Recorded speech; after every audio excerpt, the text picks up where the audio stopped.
Do you remember Schoolhouse Rock? I'm just a bill. Yes, I'm only a bill. And I'm sitting here on Capitol Hill. That little dancing bill, remember him? That was the way that I learned how a bill becomes a law. The way we make law in America is when someone writes a bill and it goes through the committee process in Congress. One house of Congress votes on it. And if the other House of Congress votes on it, and if it passes both houses, majority rules, yay! If it gets a majority vote, it goes to the president. If the president signs it, law. It's law. Now, in Schoolhouse Rock, the little dancing bill was all bedraggled and tired-looking by the end of the song, because it's hard to become a law. Schoolhouse Rock after-school TV watching kids in the 80s, like me, learned that it is hard for a bill to become a law, but at least it is an understandable process. Now, of course, there are exceptions to the way that it works.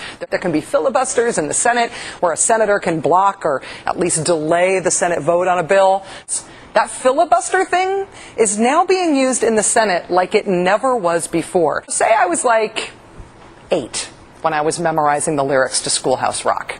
Here's the use of the filibuster over time in the Senate, starting when I was 8. Republicans lost control of the Senate these last couple of terms. Check out the use of the filibuster. Boing! Legislation. Everything takes a filibuster overriding 60 votes to pass now. Every major piece of legislation, no matter what. What this means is that they have changed the basic way that America works. They have overridden Schoolhouse Rock.